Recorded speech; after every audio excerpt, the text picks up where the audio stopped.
রাধে রাধে বন্ধুরা, কোথায় যাচ্ছি বলো তো? আজকে আজকে যাচ্ছি আমার একটা ফ্রেন্ডের ঘরে। একটা ছোট বোনেই, মানে কিন্তু বান্ধবীর মতো। ওর বাড়িতে যাচ্ছি। ও কবে থেকে যেতে বলছে, যেতে পারছি না। আর আমি এখানে আসলেই মা বের হয়, না হলে বের হয় না। তো আজকে কিন্তু আমি কোনো ব্লগ বানাচ্ছি না, মানে ছোটো মোটোই, মানে কি বলবো, মিনি ব্লগের মতোই। তো তোমাদের সাথে আমার খুশিটা শেয়ার করছি। আমি আর মা যাব। তো আশা করছি তোমরা ভালোই আছো, সুস্থই আছো। তো দেখতে থাকো, একটা ছোটো ব্লগ তোমাদের জন্য, তোমাদের কাছে শেয়ার করছি।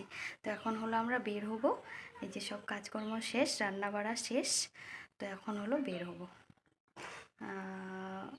একটু ঘুরবো। আর মাসির বাড়িও যাব, মাসির একটু চোখের অপারেশন হয়েছে, দেখতে যাব। আর বান্ধবীর বাড়িতেও যাব। তো বন্ধুরা, বেরিয়ে পড়লাম বান্ধবীর বাড়ি। বান্ধবী বলতে পারো, ছোটো বোনের মতোই ও, মানে বান্ধবীও আর ছোটো বোনও। তো এই যে দেখো, অটো করে আমাদের বাড়ি থেকে অটো আসে, বাড়ি অবধি, উঠোন অবধি অটো আসে। তো এই যে বেরিয়ে পড়লাম। তো এই যে দেখো, মাসির বাড়ি একটু মাসির সাথে দেখা করে আসলাম। এটা মাসির মেয়ে পুজো করছে, আমাদের মেসোতো বোন। তো এই যে ও পুজো করছিল, মাসির চোখের অপারেশন হয়েছে, তার জন্য মাসিকে একটু দেখতে গেলাম।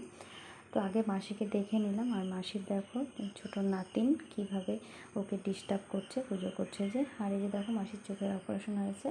তো মাসির বউ, ছেলের বউ আমাদেরকে শরবত করে দিল। আমরা খুব শরবত খেলাম গরমের মধ্যে। তো একটু রাস্তায় বেরিয়েছিলাম, এদিকে শিব আর কালীর খেলা দেখে দেখে আমরা আমার বান্ধবীর বাড়িতে গেলাম। তো ওই যে দেখো, আমার ফ্রেন্ড নিতে এসেছে আমাদেরকে।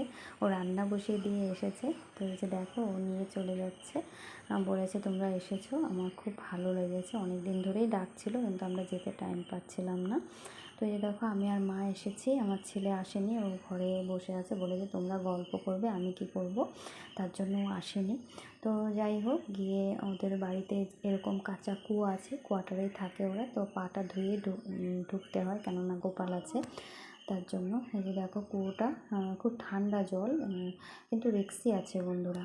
তো এই যে দেখো, ফুল গাছ আছে খুব সুন্দর। তো গিয়ে গোপুসোনাকে প্রণাম করলাম। দুপুরের ভোগ দেওয়া হয়েছিল, তো দুপুরের ভোগটাও নামিয়ে নিল। তো ও কিন্তু খুবই গোপালের ভক্ত। দুটোই গোপাল সোনা, কিন্তু একজন বেড়াতে এসেছে, তো সেটাই বলছিল বন্ধুরা। তো এই যে দেখো, গোপুসোনাকে প্রণাম করে চলে গেলাম বসতে। ঠাকুরঘরটা একটু দেখে টেখে তারপর বলল দিদি বসো। তো এই যে আমাদেরকে আরও দেখো, বলছি শরবত দিতে হবে না। তো এটা হলো ওর বাবা, আমাদের কাকু। তো এই যে আমরা গল্প করছিলাম, এটা হলো মা। আর এসে আমরা সবাই মিলে গল্প করছিলাম। তো মা হলো একটু ঘুম লাগছিলো, ঘুমিয়ে পড়েছে। আর এই যে দেখো, গোপুসোনাকে এনে কিন্তু সবার সামনে বসিয়ে রাখে, আর বলে একা একা কেন বসবে, আমাদের সবার সাথে গল্প শুনে গোপুসোনা। তো এই যে দেখো, রান্না করছিল, এই যে রান্না স্যালাড বানাচ্ছিল। তো এই যে দেখো, রান্না বান্না হয়ে গেছে। তো আমাদেরকে ভাত দিয়েছে। খুবই রান্না টেস্টি হয়েছিল বন্ধুরা, ভেজ রান্না, ডাল, সবজি। তো আমরা খেয়ে দিয়ে একটু রেস্ট করেছি। এই যে দেখো, শুয়ে আছি, মাও শুয়ে আছে, তো ওরাও একটু শুয়ে আছে। তো এই যে দেখো, আমরা একটু রেস্ট করে তারপর বিকালে উঠে এদিক সেদিক ঘুরলাম। তারপরে যে গল্পগুজব করলাম, ও চা বানিয়ে নিচ্ছে। তো চা বানানোর আগে জানালাটা একটু বন্ধ করে দিয়েছে। তো আমি একটু গল্প করছিলাম বসে বসে। তারপর চাটা খেয়ে ওই যে দেখো বেরিয়ে পড়লাম। ও বলছে দিদি তুমি আবার আসবে। তো গোপালের সঙ্গে ওর সাথে আমার পরিচয়, ওরও গোপাল আছে, আমারও গোপাল আছে, এই সূত্রেই পরিচয়। তো অনেক দিনেরই পরিচয়। তা এইভাবে আমরা চেনা জানা হয়েছি, ভগবানই আমাদেরকে মিলিয়েছে। তো দেখো, আমরা চলে এসেছি, খাওয়া দাওয়া করে চাটা খেয়ে খুব গল্পগুজব করলাম। বন্ধুরা, বান্ধবীর ঘরে ঘুরে টুরে খুব মজা করে খেয়ে দিয়ে চলে আসলাম। এখন বাজে 6:30।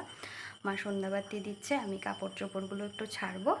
তো আজকের জন্য আমার ব্লগটা এখানে শেষ করছি। তোমরা ভালো থেকো, সুস্থ থেকো, দেখা হচ্ছে আবার নেক্সট ব্লগে। রাধে রাধে, হরে কৃষ্ণা।